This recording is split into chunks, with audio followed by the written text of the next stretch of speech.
우리에게 하나님께서 주시는 말씀은 로마서 1장 17절 말씀이 되겠습니다. 다 찾은 줄 알고 한 절 다 같이 봉독하시겠습니다. 복음에는 하나님의 의가 나타나서 믿음에 이르게 하니 기록된 바 오직 이는 믿음으로 말미암아 살리라 함께 같으니라. 아멘. 안녕하세요. 안녕 못하시죠? 저도 안녕 못했습니다. 세계 전쟁 나죠. 나라 이리쳐 풍선 날아들지. 아침에 일어나면 참 그죠? 어두운 뉴스만 이렇게 있습니다. 큰일입니다. 자, 저기 띄워주시고요.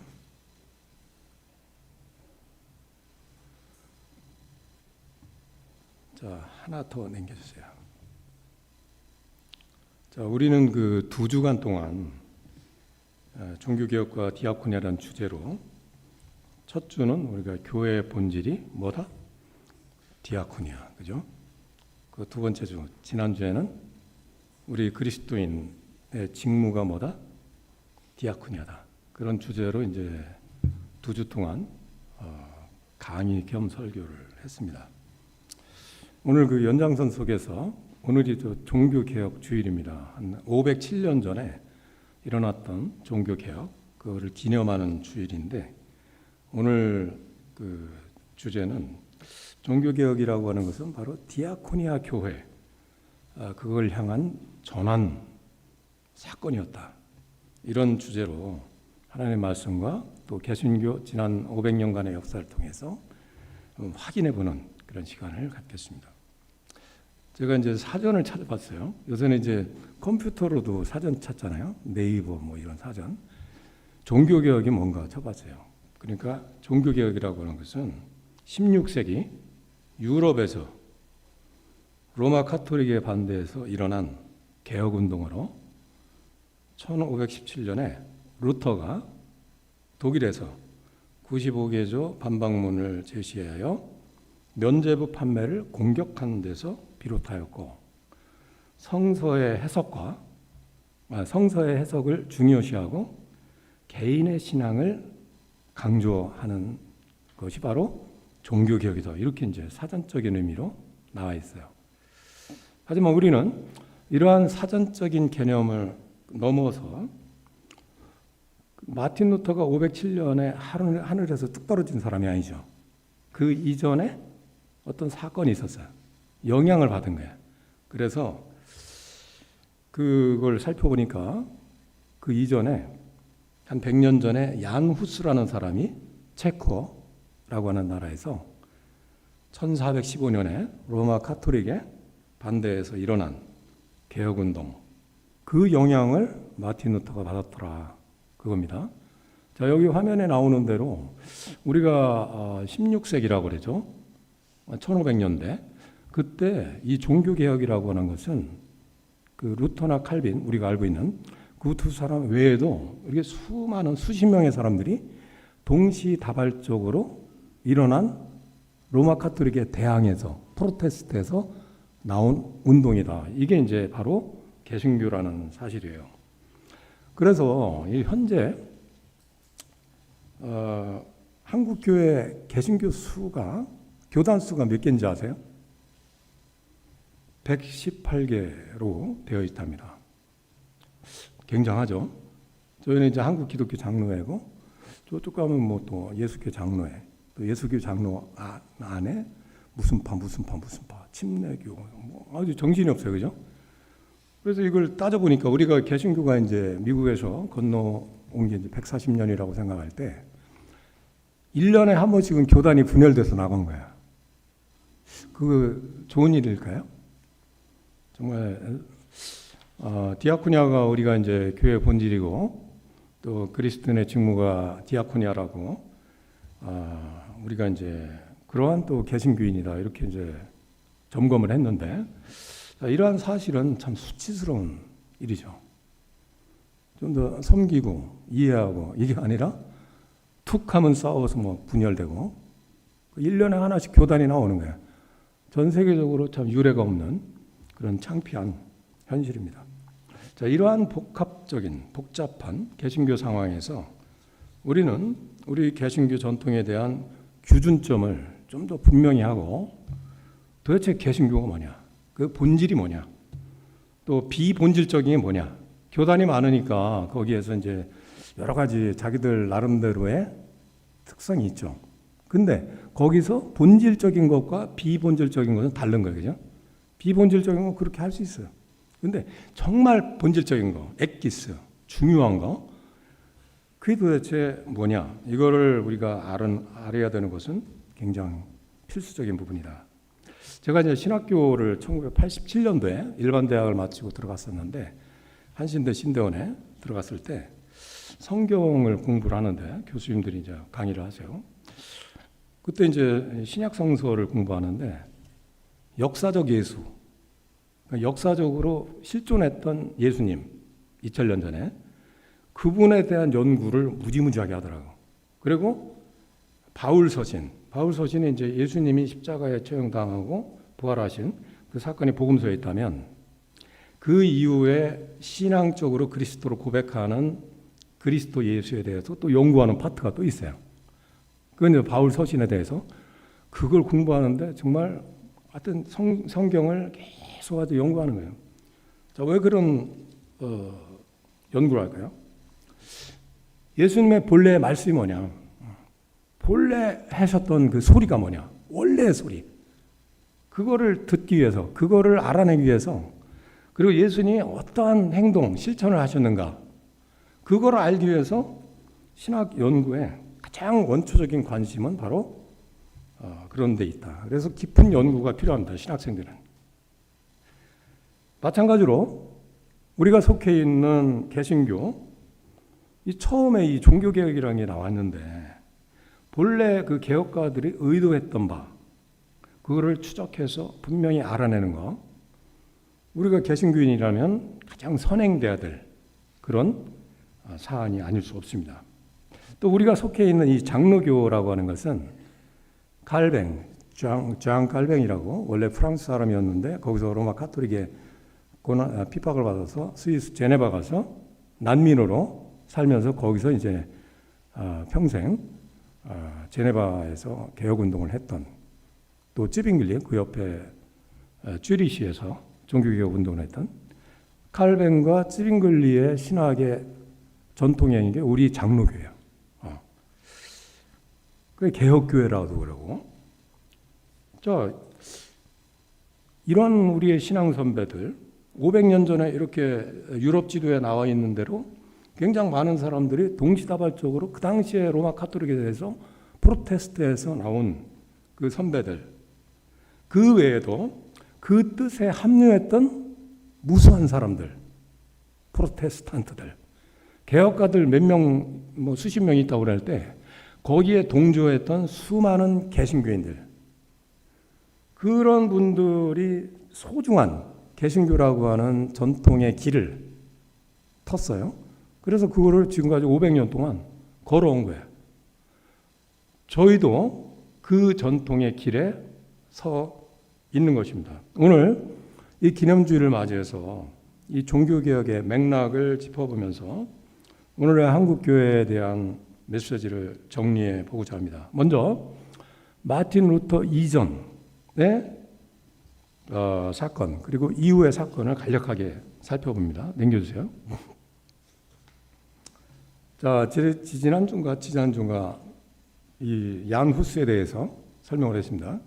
종교개혁은 갑자기 507년 전에 루터가 하늘에서 뚝 떨어진 그런 사람이 아니고 바로 그 100년 전 1415년에 체코프라하에서 카를 대학이라고 하는데 교수로, 총장으로 있다가 또 설교도 그 프라하에 보면은 베들레헴 교회가 있어요. 개신교 교회인데 거기서 2000여 번 설교를 한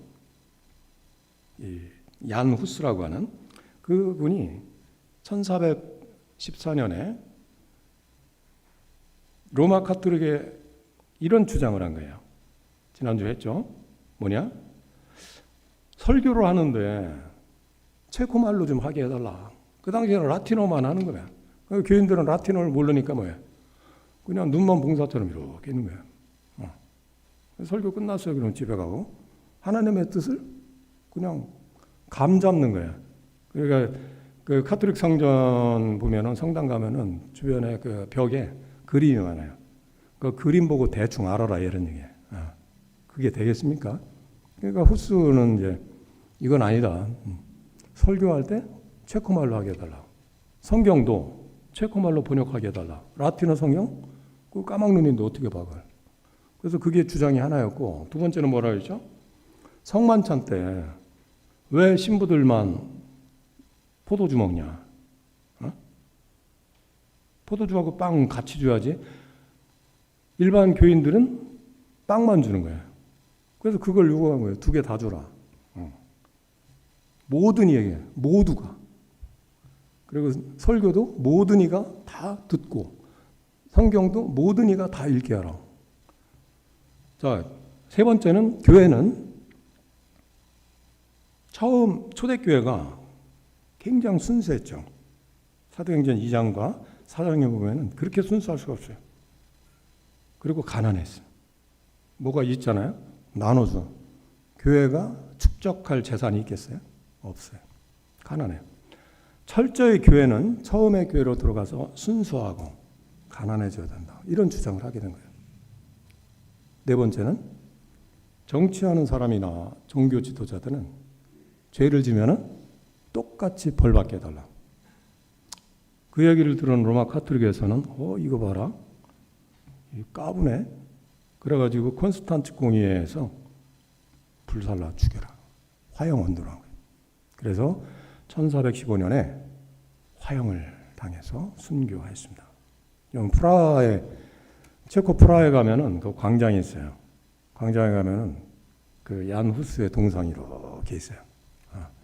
체코에서는요, 이 얀 후스라는 사람은 국가 영웅이에요. 그리고 프라하의 그 보헤미아하고 모라비아 그 지역이 있는데, 여러분 보헤미안 정신 아시죠? 그게 거기서 나온 거예요. 아주 그 정의감에 불타고 방랑의식이 있고 자유로운 그런 정신. 그 정신이 그 보헤미아 지역과 모라비아 지역에서 얀 후스의 영향을 받은 사람들이 후스파를 만들고 형제단을 만들고, 그래서 개신교 교회가 제1호 개신교 교회가 거기서부터 시작되었습니다. 자, 이 네 가지 후스가 주장한 그 명제에 모두 들어가는 게 있어요. 모두라는 단어예요. 처음 교회처럼 얀 후스는 우리 모두가 하나님 앞에, 이웃 앞에 동일한 신분으로 은총을 누리기를 바랬다 이겁니다. 즉 어떤 특정 계급이나 특정 신분이 아니라 하나님 앞에서는 신앙으로 의롭게 된 사람은, 오늘 로마서 1장 17절에 나오는 것처럼 믿음으로 의롭게 된 사람은 하나님 앞에 의로워진다. 어떠한 신분이나 계급이나를 뛰어넘어서 누구나가 다 하나님의 은총으로, 믿음으로 다 동일한 신분으로 하나님의 의에 이를 수 있다는 것. 그거는 바로 100년 전에 이 얀 후스의 주장과 동일한 것이었습니다. 자, 그의 영향을 받은 사람들이 후스파가 1420년에, 즉 화형당하고서 5년 후에 후스파가 생겼는데, 그 사람들의 깃발은 뭔지 아세요? 포도주 잔이야. 우리도 포도주 잔 달라. 우리가 이제 성만찬때 빵과 포도주 별 거리낌 없이 우리가 먹고 마시죠. 그 당시에는 죽음을 불사한 그런 일이었다는 거죠. 오죽하면은 후스파 깃발이 포도주 잔이었어요. 자, 그 다음에 하나 넘겨주시고요. 자, 이렇게 후스가 체코에서 지른 그 이 불길이 110년 후에 독일의 마틴 루터에게 전해졌고, 바로 우리가 오늘 기념을 하는 종교개혁 사건이 벌어집니다. 자, 그러면 루터가 주장한 핵심 명제는 뭡니까? 두 개로 압축됩니다. 하나는 모든 신자의 사제직, 이걸 만인사제직 이렇게 얘기하는데 번역이 틀린 겁니다.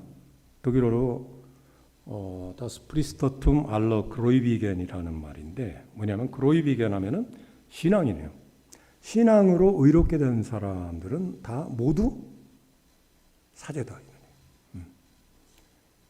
이 얘기는 그 당시에 엄청난 얘기였습니다. 왜냐하면 로마 카톨릭에서는 영적 계급이 따로 있어. 신부나 사제, 평신도는 세상적 계급이야. 아무리 여기를 올라가려고 해도 이게 클래스가 다른 거예요. 그걸 갖다가 루터나 종교개혁가들은 클래스를 수평으로 넣는 거예요.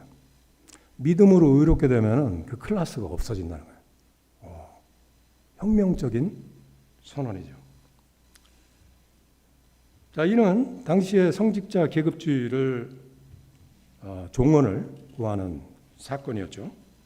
즉 영적 계급의 성직자와 세상적 계급인 평신도 구분, 이제는 철폐되었다. 그런 선언이 만인사제, 즉 모든 신자의 사제직이라고 하는 사상입니다. 그로 인해 이제는 하나님 앞에서 모든 그리스도인은 자기가 하는 일이 거룩한 성직이 되었어요. 모든 직업에 차별이 없었어요. 농부가 들판에서 거름을 지고서 일하는 것도 하나님께 예배 드리는 일이다. 그리고 예배와 일상 그 구분이 없어지게 된 거예요. 모든 직업은 하나님께서 주신 성직이다. 그러니까 사람들의 그 직업 의식이 바뀌었겠죠. 그래서 이 개신교가 들어간 데는 이 사회가 굉장히 바뀌었어요. 그럴 수밖에 없겠죠. 교회도 민주주의가 나온 데가 바로 개신교였어요. 그전에는 위계 질서를 따지고 그랬는데 교회 안에는 사제들이 모여서 하나님 앞에 예배 드리는 거예요. 가톨릭은 성직 계급, 영적 계급이 있어서 늘 그 앞에 조아리고서 자기의 죄를 고해성사를 했었는데 개신교 교회가 세워지고 개신교 교회가 들어간 데는 민주적인 어떤 질서, 그래서 사회 안에 어려운 사람들도 이제는 교회에서 돌보는 그런 사회복지가 개신교로부터 시작되었다. 우리가 지난 시간에 훑어보았죠. 자, 오늘 그 본문 말씀에 놓이지만은 루터의 종교개혁명조는 지금까지 그 말씀뿐만 아니라 만인사제뿐만 아니라 우리 인간은 그 어떠한 업적을 통해서 구원을 받을 수 없고 신앙과 믿음을 통해서만, 즉 하나님의 의에 의해서만 의로워질 수 있다는 당시의 구원 체계. 그 당시에는 구원이 어떻게 온다? 교회를 통해서 이렇게 온다고 그랬어요. 또 성직자를 통해서 고해성사를 받아서 뭐 죄사함을 받는다고 했어요. 근데 그게 이제 없어지면서 모든 사람 안에 바로 그리스도가 믿음으로 내주하게 되었고, 그런 그리스도 안에는 그리스도인 안에는 그리스도가 살아가는 존재가 되어서 그 사람이 사랑 자체이신 그리스도처럼 살아가게 된다. 이게 바로 오늘 우리의 본문 말씀의 핵심적인 내용입니다. 루터는 저 말씀을 읽으면서 신비 체험을 했다고 그래요. 여러분들 우리가 다 아는 말씀이지만 루터가 그 당시에 왜 신비 체험을 했을까? 그 당시에는 로마 가톨릭에서 어떠한 주장을 했냐면 인간은 업적을 많이 쌓으면 구원에 이른다고 그랬어요. 그래서 고행과 수행도 많이 하고 그리고 업적도 쌓고 그 면죄부를 사는 것도 업적이고 면죄부를 파는 것도 이것도 업적이 되고 누이 좋고 매부 좋고 이런 식으로 구원을 받는 그 전달 체계가 그런 식으로 돼 있었는데 이제는 그게 없어진 거예요. 그러면서 그리스도인 자신 안에 그리스도가 살아감으로써 사랑을 불러 일으킨다. 즉 신앙으로 새롭게 된 사람은 사랑의 존재가 되어서 이건 사랑을 실천해야 될까 말해야 될까, 자선을 베풀어야 될까 말해야 될까, 그거를 내 생각으로 의도대로 하는 게 아니라 내 안에 그리스도가 몰고 가서 사랑을 실천하게 만드는 거예요. 이게 이제 루터의 칭의론이라고 하는 두 번째 종교개혁의 핵심 명제인데, 맨 처음은 만인사제지, 모든 신자의 사제지. 두 번째는 칭의론, 인간은 믿음을 통해서 의롭게 된다는 그 사상. 그거는 두 가지 루터의 종교개혁 명제라고 할 수 있어요. 근데 우리 한국교회에 이제 이 칭의론이 어떻게 전달됐느냐? 믿음만 강조하면 되는 거예요. 그 믿음을 하나의 상품으로 해가지고 어디 교회를 가봤더니 프랭카드에 그런 게 걸려 있어요. 우리는 믿음을 팝니다. 믿음을 판대. 잘못된 거죠. 믿음으로 가는 나라, 하나님 나라. 어려서부터 이제 복음성가도 많이 불렀는데, 믿음은 굉장히 강조해. 근데 사랑을 행하는 거, 이거는 아니야. 그게 아니라 루터의 의도, 또 종교개혁가들의 의도는 그 사랑을 실천할 때 내 생각으로, 내 의도로가 아니라 내 안에 그리스도가 나를 움직여서 나도 모르게 사랑을 해야 된다. 그러니까 더 철저하게 사랑의 삶을 살으라고 하는 것이 이 칭의론의 의도였다, 이겁니다. 자, 종교개혁의 시원이 되는 마틴 루터의 95개의 조항. 1517년 독일의 비텐베르크라고 하는 작은 도시의 성체교회, 거기에 문 앞에 95개 태제를 붙이면서 10월 30일에 못질을 하면서 종교개혁이 발발했어요. 그 95개 태제의 43번부터 45번까지의 내용을 보면, 즉 이 95개 태제의 전반적인 내용은 면죄부에 대한 비판이었어요. 면죄부 타서 구원을 받는 게 아니다. 그 내용입니다. 그러니까 카톨릭하고 로마 카톨릭과 정면 분쟁을 일으킬 수 있을 그런 문서예요.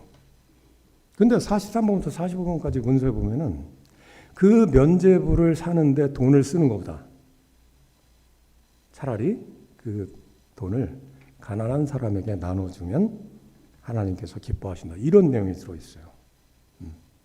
그 면죄부는 뭐예요? 로마의 베드로 성전을, 대성전을 짓는데 성전을 건축하기 위한 성전 건축 헌금이었어요. 그리고 로마 가톨릭 교회 입장에서는 뭐예요? 루터 봐라, 장사를 방해하네. 그렇게 된 거예요. 그건 아니지. 루터는 우리가 의에 이를 수 있는 것은 사도 바울께서 로마서에 말씀한 대로 이거다. 업적이나 고행이 아니라 바로 믿음을 통해서 하나님의 의에 의해서, 신앙에 의해서 우리는 완전히 바꿔줄 수 있는 것이지, 찌라시 하나 산다고 해서, 헌금 좀 많이 낸다고 해서, 성전 건축 헌금 많이 낸다고 해서 내가 의로워질 수 있다? 거짓말이다. 이런 얘기예요. 자, 믿음으로 의로워진 이는 이제 자선과 시혜로 즉흥적으로 선행을 베푸는 것이 아니라 그 안에 그리스도가 사랑을 일으켜서 사랑을 늘 행하게 된다는 것. 이것이 바로 루터의 본 의도였다는 것입니다. 우리 사람이 의에 이르고 구원에 이르는 길은 지난주 우리가 성경에서 확인했듯이 하나님을 전심을 다해 사랑하는 것과 이웃을 내 몸처럼 사랑하는 것이라. 그러한 사실, 즉 신앙과 사랑 실천을 통해서 가능한 것입니다.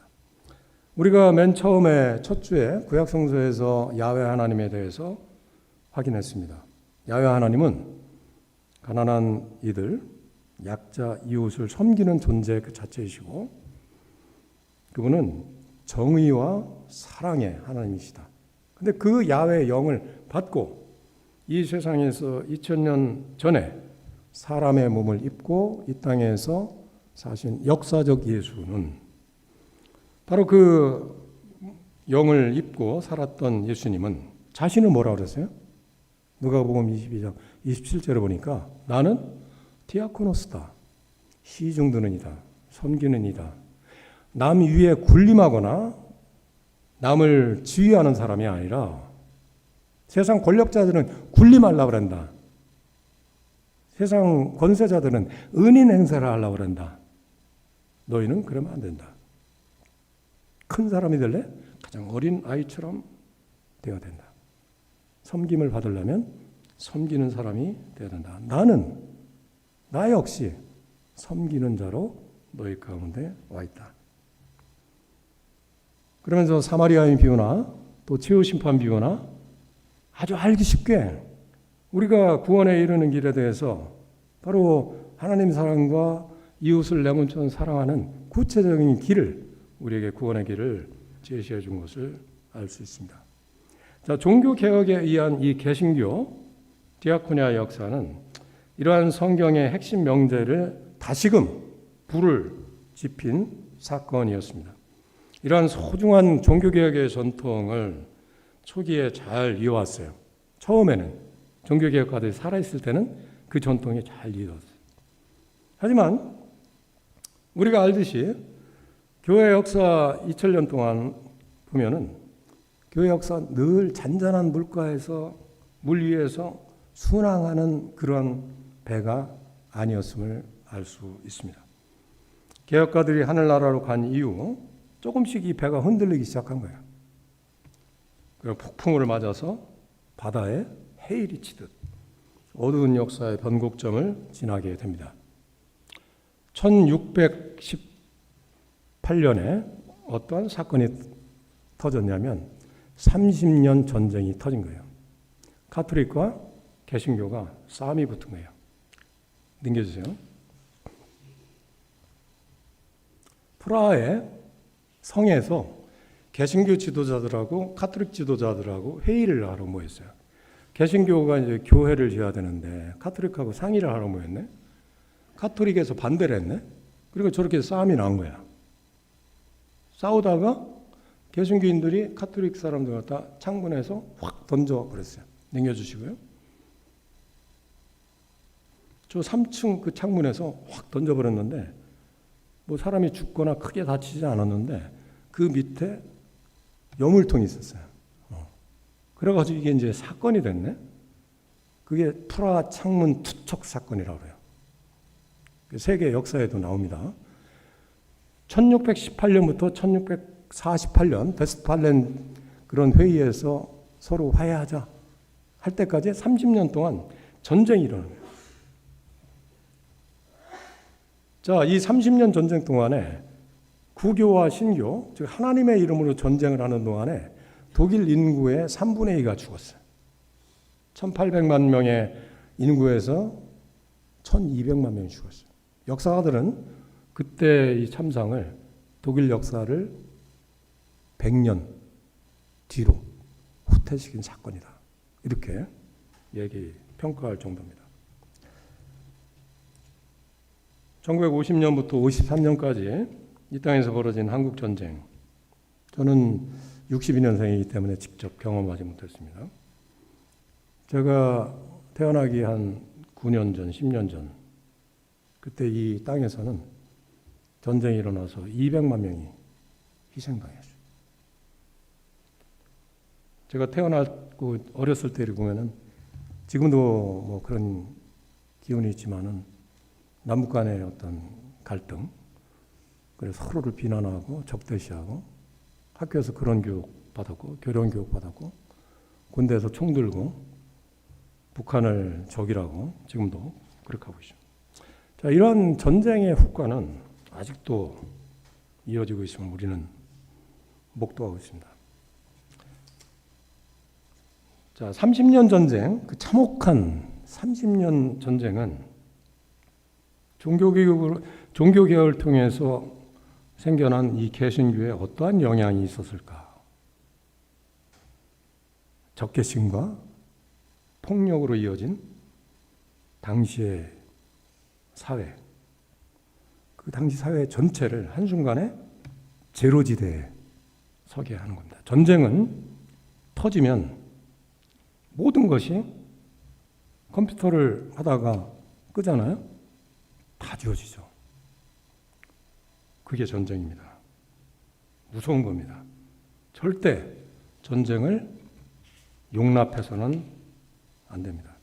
바로 30년 전쟁을 통해서 처음에 순수했던 그리고 개혁적이었던 이 개신교가 그 순수한 정신을 잊어버리고 유사 개신교가 된 거예요. 유사 개신교는 뭐예요? 개신교도 아니고 가톨릭도 아니고 그게 유사 개신교예요. 그래서 다시 처음에 우리 개신교는 모든 신자의 사제직, 그래서 아주 평등을 주의하고 모든 신자들이 정말 하나님의 은총 가운데서 하나님 앞에 설 수 있는 사제의 권능을 갖고 있다. 그런 걸 싹 지워버리고 다시 뭐가 들어섰다? 성직자 계급주의가 들어선 거예요. 성직자주의. 그리고 믿음을 통해서 사랑을 실천하는, 전쟁해야 되는데 그게 어디 있어요?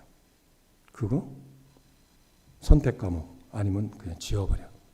교회는 그냥 모여서 그냥 예배나 드리고 문 닫고 그런 아주 그 비정상적인 개신교로 그 바뀌어진 게 바로 전쟁의 영향이었어요.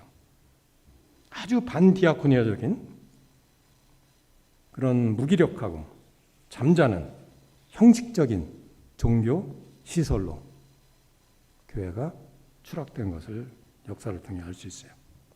그런 가운데 다시금 이제 종교개혁의 불, 이거를 살리려고 하는 운동이 일어난 거예요. 개신교회가 이건 아닌데.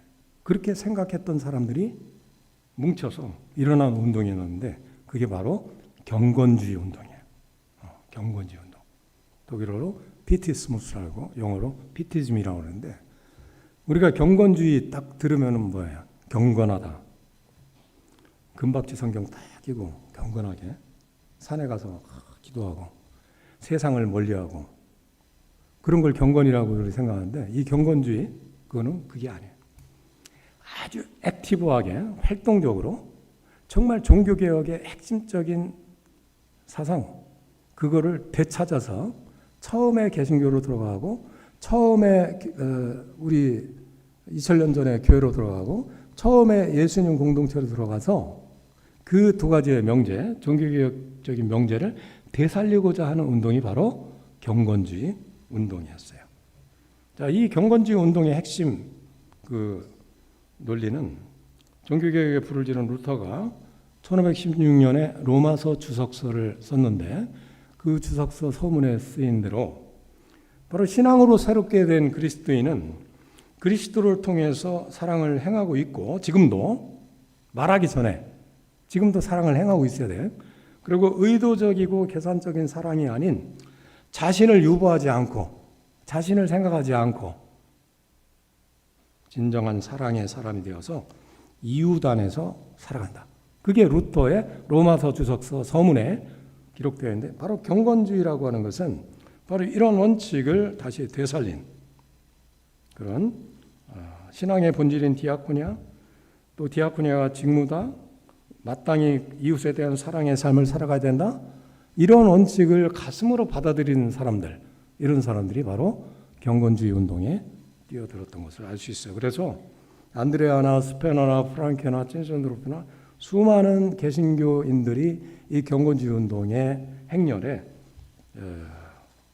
뛰어드는데 그 중에서 두 사람의 인물만 소개를 하도록 하겠습니다. 넘겨주시고요. 이 사람은 찐센드로프라고 하는 사람인데요. 이 사람은 1700년부터 1760년까지 60년간 이 땅에 머문 사람인데 이분은 누구냐? 바로 종교개혁의 그 맥을 루터의 맥을 잇고 또 얀 후스의 후예들인 후스파들을 만나면서 그 사람들이 이제 후스파들이 그 체코의 모라비아나 그 보헤미아 그쪽에 숲속으로 들어가서 동굴 파고서 막 카타콤처럼 왜냐하면 로마 카톨릭 막 죽이려고 그러니까 그 박해를 피해서 하다가 1721년에 독일 헤르노트라고 하는 곳에서 이 찐센도르프를 만난 거예요. 후스파가. 그래가지고 거기다가 헤르노트 형제단 공동체를 만들었어요. 그래서 거기서부터 어떤 생각을 하자면 이분의 생각은 다시 종교개혁으로 들어가자. 다시 루터가 주장한 그런 종교개혁의 핵심 명제로 들어가자. 만인제사장설과 사랑과 신앙의 어떤 융합, 그런, 그리고 초기 교회, 초대교회, 신앙 공동체요, 생활 공동체요, 경제 공동체였던 사도행전 2장과 4장의 그 말씀을 복사판처럼 이 세상에 한번 우리가 만들어보자. 그래서 헤르노트 형제단 운동이 시작됐는데, 그러면서 이제 이 찐센드로프가 걱정이 된 거예요. 거기에는 많은 개혁적인 사람들이 모였어요. 후스파들도 모였고, 그리고 독일 전역에서 루터 교회에서 좀 불만 있는 사람들도 오고, 또 칼빈 개혁교회에서도 불만 있는 사람도 오고, 그 여기가 이제 좀 문제가 있는 사람들이 모이다 보니까 분쟁이 많았던 거예요. 그래가지고 찐센드로프가 하나의 아이디어를 만들어요. 그러지 말고 우리가 말씀으로 하나가 되자. 여러분들이 지금 나누어드린 이 조그만한 성경 묵상집은 1731년부터 책의 형태로 나와서 295년째 나오고 있는 개신교 역사상 가장 오래된 큐티 자료입니다. 기도서인데, 이거를 왜 만들었냐면은 신앙 공동체를 먼저 만들고 생활과 경제 공동체까지 만들어야 되는데, 그 중에서 가장 중요한 게 신앙으로 하나가 되는 거야. 그 중에서도 하나님 말씀으로 항상 영적인 무기로 우리가 하나가 되자, 이런 운동을 한 거야. 그래서 1728년에 찐센드로프가 어느 날 이제 제안을 하는 겁니다. 여기 제비가 이렇게 있는데 제비 뽑는 거, 그 중에서 기도를 열심히 하고서 딱 하나 뽑았을 때 하나님은 그 말씀으로 우리에게 말씀하신다. 하나님은 우리에게 어떻게 말씀하시는가? 하나님은 말씀을 통해서 말씀하신다. 이러한 어떤 당시에 조금 신비주의적인 그런 방법이었지만 그 당시에는 그것이 아주 일반적이었다고 그래요. 그 무슨 직분을 뽑을 때도 제비 뽑기를 해서 뭘 할 때 제비를 뽑고. 근데 이제 그게 이제 전통이 돼서 구약 성서를 이제 제비를 뽑고, 그게 로중이라고 그래요. 로제는 제비 뽑다, 로중은 제비 뽑기. 그걸 하나 뽑아요. 그리고서 신약 성서의 말씀은 구약 성서에 좀 어울리는 그런 말씀을 딱 붙여놓는 거예요. 그리고 구약 한 절, 신약 한 절을 이렇게 읽다 보면은, 묵상하다 보면은 하나님께서 나에게 탁 쳐주는 말씀이 있어요. 그게 바로 오늘 나에게 주신 영적인 무기다. 그리고 우리 공동체원들은 이 말씀으로 하나가 되자.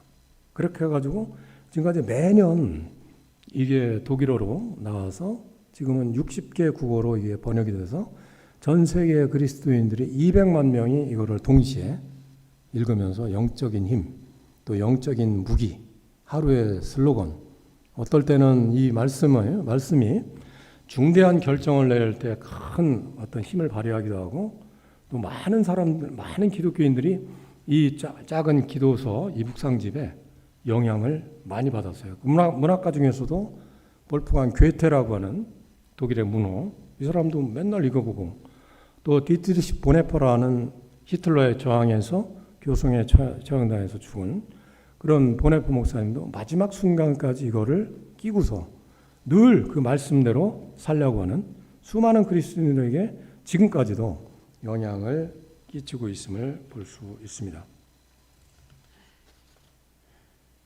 제가 이거를 번역하게 된 동기는, 제가 독일에 30년 전에 갔을 때 처음에 독일어를 배우는데 독일어가 이제 잘 안 되잖아요. 33살에 독일에 갔으니까. 그래서 독일 기독 학생회를 이제 참석을 했는데, 거기서 월요일마다 이제 그 성경 공부 시간을 참석을 했는데, 독일 친구가 독일어로 된 이 헤르노트 로중을 선물을 준 거예요. 그래가지고 매일 이거를 읽는데, 정말 독일 10년 있을 동안에 제가 외국인 노동자 생활을 했었거든요.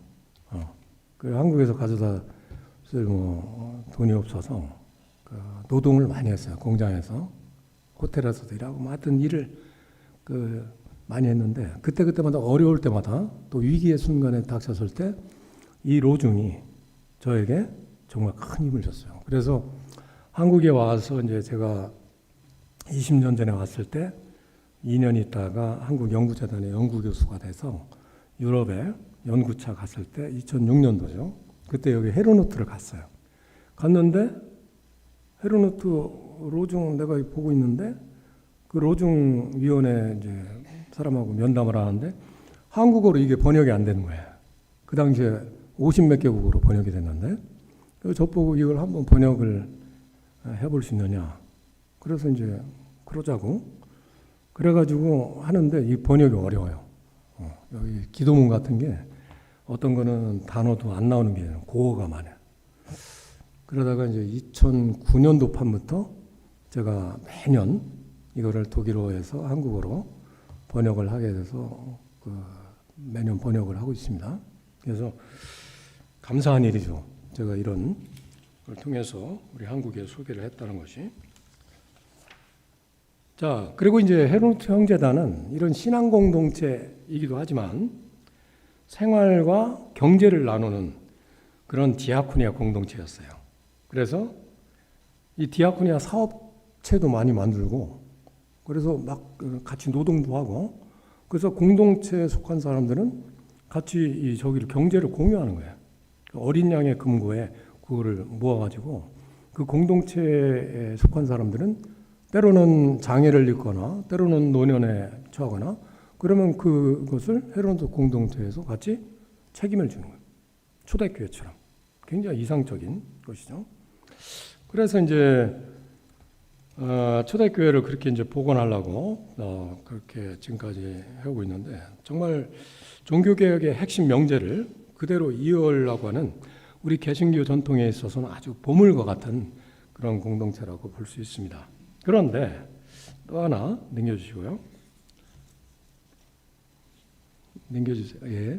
이게 이제 헤르노트 이 로중의 첫 회판입니다. 1731년에 나온 첫 회판이고요. 그 다음에 넘겨주세요. 자, 이 그림은 뭐냐면은 헤르노트 교회 안의 모습입니다. 전 세계 헤르노트 형제단에 가입된 사람들이 한 120만 명 됩니다. 우리 한국에도 한 3년 전에 저희가 한국 디아코니아가 그걸 만들었어요.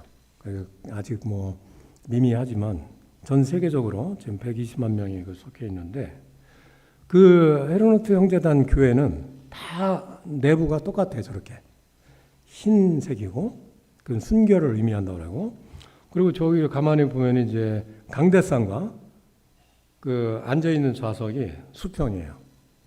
지금 여기는 강대상이 좀 올라와 있죠. 제가 이제 아래로 내려보면서 이렇게 하잖아요. 그 저건 보면 이제 수평이잖아요. 저건 뭐를 상징할까요? 모든 신자의 사제직입니다. 설교자도 그냥 앉아서 설교하더라고요. 그리고 저 재미난 게 이제 그 앞에 그 의자에 보면은 항상 빈 자리가 하나 있어요. 그게 누구 자리일까요? 예수님 자리에. 처음에 형제단을 만들었을 때 교회 지도자들을 이제 뽑자 했는데 처음에는 한 사람을 이제 뽑았는데 장로님을 세웠는데 이 사람이 너무 힘들다 그러는 거예요. 그래서 이제 7명을 뽑았네. 그랬더니 7명이 또 서로 의견이 다르고 막 분쟁이 일어나네. 그래가지고 이 사람들이 회의를 했어요. 그래가지고 11월 13일 날 그러지 말고 예수님을 장로님으로 모시자. 왜? 우리는 다 동일한 사제들이니까 누가 이거다 하면은 분명히 문제 생기고 또 너무 과중되고 그래가지고 11월 13일은 헤르노트 형제단의 기념일이에요. 예수님을 대장로님으로 모신. 재밌죠? 자, 이거는 이제 하나의 상징적인 의미인데 원래 개신교는 모든 신자는 동일한 신분이라고 하는 모든 신자의 사제직, 그거는 핵심인데 헤르노트 형제단은 그 정신을 이런 교회의 어떤 구성 이걸 통해서도 하고 직제도 제비를 뽑습니다.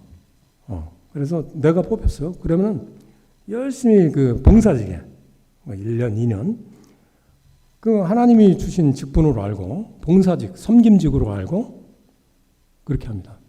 그 다음에 넘겨주시고요. 그 다음에 이제 이게 공동묘지인데 헤르노트는 이제 공동묘지가 있는데 자, 저거 보세요. 똑같죠? 재밌습니다. 한쪽은 다 남성들 공동묘지고 한쪽은 다 여성들이에요. 우리가 나중에 부활할 때는 영의 몸으로 부활하죠. 그때는 남성과 여성 뭐 이런 계급 이런 게 없다. 다 동일하다. 그래서 헤르노트의 어떤 성직자들이나 찐생도를 보서 똑같아요. 우리가 거기 이제 처음에 기초를 넣은 사람이니까 좀 뭐 이렇게 더 특별하게 이렇게 만들 수도 있는데 똑같아요. 자, 이 교회 안에 어떤 구조물이라든지 이 공동묘지의 구조물이라든지 이거는 개신교의 어떤 정신을 그대로 투사한 그런 것임을 볼 수 있습니다. 그리고 직제도 아까 말씀드린 대로 이거는 디아코니아를 위한 직무이기, 섬김을 위한 직무이기 때문에 마땅히 해야 될 일을 하나님께서 위임한 거고 그거를 성실히 봉사 직무로 수행해 나가야 된다.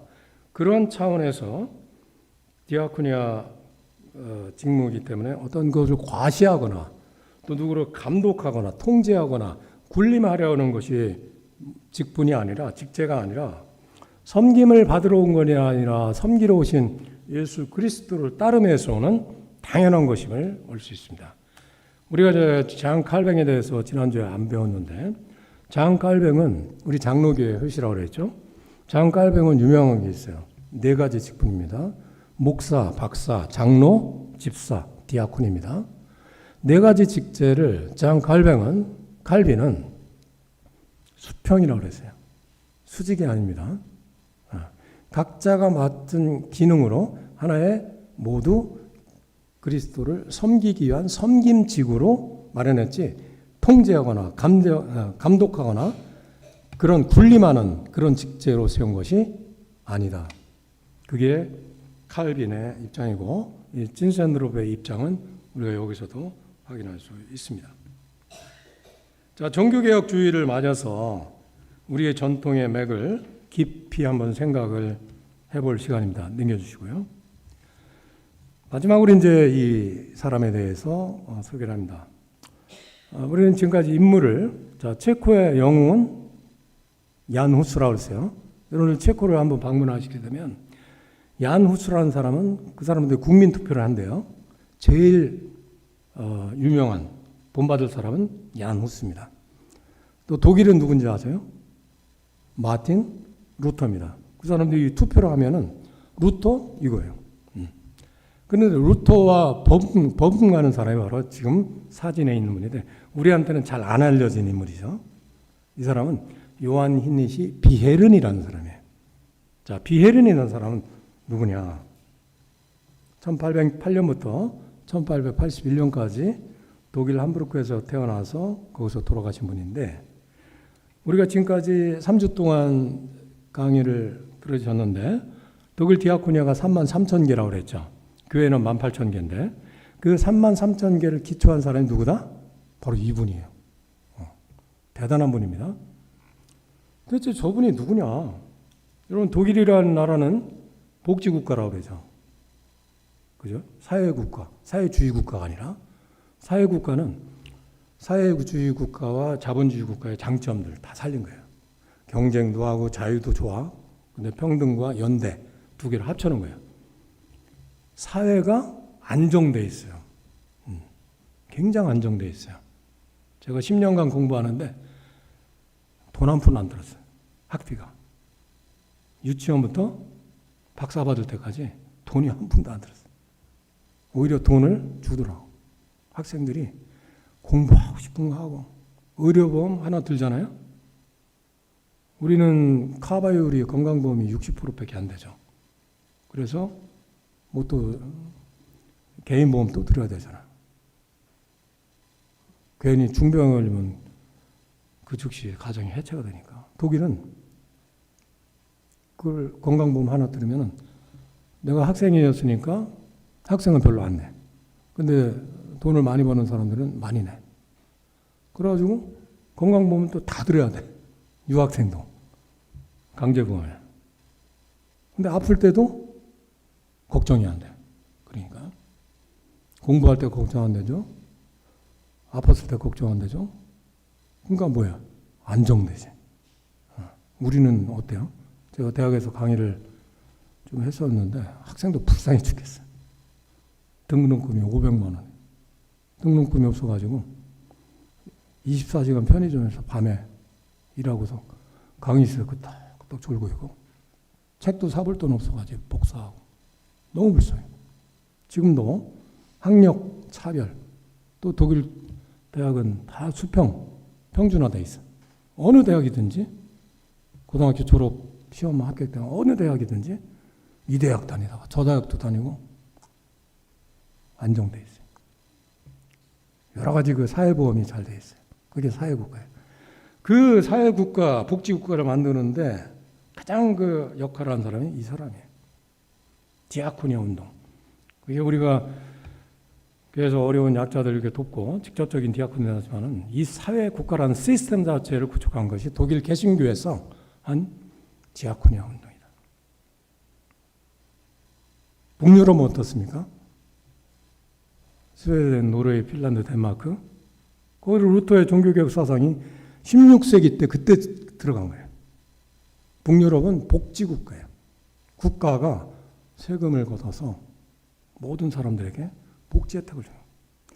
종교개혁이 올바로 기초한 데는 이런 이웃을 내 몸처럼 사랑하라고 하는 연대 정신이 그야말로 말이 아니라 실질적으로 사회에 제도적으로 장착되는 걸 우리가 볼 수 있어요. 자, 이 요한 히니시 비셰런도 이 헤르노트 로중을 끼고 살았어요. 그래서 늘 말씀에 힘을 얻어서 당시 무너져 내리는 이 사회를 외면하지 않고 그 사회 문제를 해결하려고 했던 신앙의 또 사랑의 사람이었어요. 하지만 당시 교회는 세상과 담을 싼 채 이 사회의 고난에 무감각한 그런 교회였어요. 성직자 중심의 고고한 강단, 그 강단은 산업혁명 이후에 쏟아져 나오는 사회 문제에 대해서 관심도 없었고 해결할 의지와 능력도 없는 무기력한 모래성이었어요. 십자가의 금관 예수는 달아놓고 탐욕과 교권에 포로된 그런 유사 개신교였습니다. 넘겨주시고요. 자, 이 비헤른이 함부르크의 그 변두리에서 저런 집을 짓고서 처음에 어떤 운동을 했냐면 그룹홈 운동을 한 거예요. 그 당시에 방치된 아이들, 경찰서에 100번 끌려갔다 온 아이들, 뭐 이런 아이들 한 10명을 저기에 모여가지고 가정공동체를 만든 거예요. 그 라우에 하우스라고 하는 저기에서 디아코니아 운동을 1833년부터 시작을 합니다. 그래서 이분이 운동을 한 건 뭐냐면은 자, 이제는 교회가 진정한 의미의 교회로 바뀌어야 된다. 즉 디아코니아 교회로 변환돼야 된다. 즉 이제는 바깥에 나가서 선교하지 말고 교회 안을 선교하자. 그래서 인너러 미시온이라고 하는 그런 운동을 합니다. 넘겨주시고요. 자, 첫 시간에 저 로고를 보여드렸죠. 독일 가시면은 저는 디아코니아 로고가 33,000개가 쫙 깔려있어요. 저 로고 안에 큰 의미가 있습니다. 지금 말씀드린 인너러 미시온이라고는 인너러는 안, 그죠? 교회 안을 선교하자 이겁니다. 교회가 겉은 화려하고 외형상은 교회인데 속으로 들어가니까 진정한 의미의 기독교인이 없다. 즉 거리에 수많은 사회적 문제가 널려 있고 방치되어 있고 교회는 전혀 무기력하고 관심도 없는 그러한 교회를 들어가서 선교해야 된다. 뭘로? 디아코니아로. 디아코니아는 교회의 본질이요. 디아코니아는 개신교인들의 기독교인들의 직무요. 이러한 것들을 통해서 교회가 디아코니아가 교회가 되면 이 사회의 문제가 해결된다. 막스와 엥겔스는 사회주의 혁명을 통해서 경제적인 평등을 이끌면 사회가 문제가 해결된다. 이렇게 주장을 했던 그 해에 1848년 3월에 비셰르는 1848년 9월에 어디에서 이런 디아코니아 운동을 시작했냐면 넘겨주세요. 여기서 한 겁니다. 참 놀라운 일이에요. 저 교회는 어떤 교회입니까? 500년 전에 독일의 비텐베르크 성체교회입니다. 마틴 루터가 저 문 앞에 95개 조항을 붙이면서 종교개혁 운동을 시작했던 바로 저 교회에서 1848년 9월 22일 날 독일 교회 모임이 있었는데 한 500여 명의 평신도와 성직자들이 모인 그 자리에서 1시간 15분짜리 연설하는 겁니다. 그 내용의 핵심은 뭐냐? 교회에 있어서 사랑은 바로 신앙이다. 사랑을 실천하는 것이 바로 신앙이다. 이건 누구의 얘기예요? 마틴 루터의 얘기예요. 그러니까 모든 신자의 사제익을 다시 회복해서 평신도들이 들고 일어나야 된다. 뭘 위해서? 디아코니아를 위해서. 주일날만 딱 반상만 하지 말고 개방하고 교인들이 여기서 성경 공부도 더 하고 기도도 하고 교회 문밖 요 안에서만이 아니라 바깥으로 나가서 우리에게 내려주신 그리스도 디아코노스 그리스도의 영을 가지고 사랑을 실천하자는, 그래서 제2의 종교개혁이 바로 비텐베르크의 성체교회에서 또 시작이 됐다는 것입니다. 본래 개신교는 지나간 역사의 흐름 속에서 약자에 대한 공감과 약자와의 연대 그리고 사랑의 힘으로 그 무너져내리는 사회를 치유하고 촉진시키고 열린 체계로 추동하는 역할을 해왔습니다. 다시 말해 지나간 500년간의 개신교는 역사적인 굴곡이 있었지만 반연대적이고 이기적인 사회, 혐오와 배제 그리고 독선적인 모습이 아니라 개신교는 연대와 공감 그리고 책임 사회를 추동하는 그런 힘으로 500년간 작동을 해왔습니다. 개신교가 시작된 독일은 사회국가로 아까도 말씀드린 것처럼 연대와 공감의 힘으로 아래로부터 작동되며 북유럽은 위로부터 복지국가의 어떤 형태를 띠게 된 것은 바로 종교개혁의 원형이라 이렇게 볼 수가 있습니다. 여기에 이제 물음이 있습니다. 왜 한국 개신교는 이렇게 다를까? 그 물음에 대한 답은 분명합니다. 신학적인 문제입니다.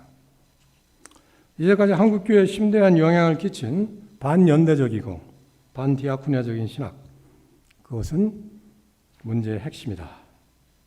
507년 종교개혁 기념주일에 우리는 지금 어디에 서 있습니까? 우리는 지난 3주 동안 종교개혁과 디아코니아 주제로 말씀을 나눴습니다. 디아코니아 신학적인 부분도 같이 공부했습니다. 오늘 결론은 종교개혁은 디아코니아 교회를 향한 전환이라는 사실입니다. 디아코니아는 교회의 본질이요 기독교인의 직무라는, 마땅히 해야 될 임무라는 것을 우리는 기억했습니다. 이제 한국교회는 다시 개혁해야 됩니다. 종교개혁가들 젠센드로프 비셔른이 신앙과 사랑의 천재, 그들의 뒤를 잇는 위대한 개신교 전통을 우리도 그 빛 안에서 이 시대에 이 땅에서 빛을 밝히고 다시 그 전통의 불을 질러야 됩니다. 사랑이 교회에 있어서 신앙입니다 라는 이 비셰른의 고백이 우리의 고백이 되어야 됩니다. 작년에 제가 비셰른이 평생 일구었던 디아코니아 현장이었던 독일 함부르크 라우에하우스를 방문한 적이 있습니다. 함부르크 남단에 비셰른이 처음부터 방치된 아이들을 위한 작은 그룹홈으로 시작했던 라우에하우스 디아코니아는 이제는 거대한 디아코니아 단지가 되어서 역동적인 사랑의 불길을 오늘도 활 타오르게 하고 있습니다. 그의 묘지를 가봤어요. 그 라우이하우스 옆에 교회 묘지에 묻혀 있는데 가서 제가 함께 간 목사님하고 조문을 한 적이 있습니다. 그 묘비 속에 이렇게 기록되어 있어요. 성경 구절 하나 딱 있어요. 요한일서 5장 4절. 세상을 이긴 승리는 이것이니 곧 우리의 믿음입니다. 이 말씀 하나 딱 있어요. 세상을 이긴 승리는 이것이니 곧 우리의 신앙입니다. 넘겨주세요. 저 가운데 비쉐른의 묘지, 그 묘비 명예, 묘비석에 그렇게 성경 구절 하나 딱 써 있어요. 우리는 여기서 비쉐른의 삶이 그를 움직였던 힘이 뭐였냐? 바로 신앙이었다는 것을 확인합니다. 자동차가 움직이려면 운전대인 성경 말씀으로 방향을 잡고 신앙이라는 엔진을 가동시켜야 된다고 첫 시간에 말씀드렸습니다. 신앙과 사랑에 교차되는 것. 그리고 모든 신자는 사제라고 하는 그런 귀한 직무. 간단하면서도 압축적인 종교개혁의 명제가 우리 개신교 디아코니아 역사를 지금까지 써왔고 지금도 써 내려가고 있습니다. 넘겨주시고요. 마지막입니다.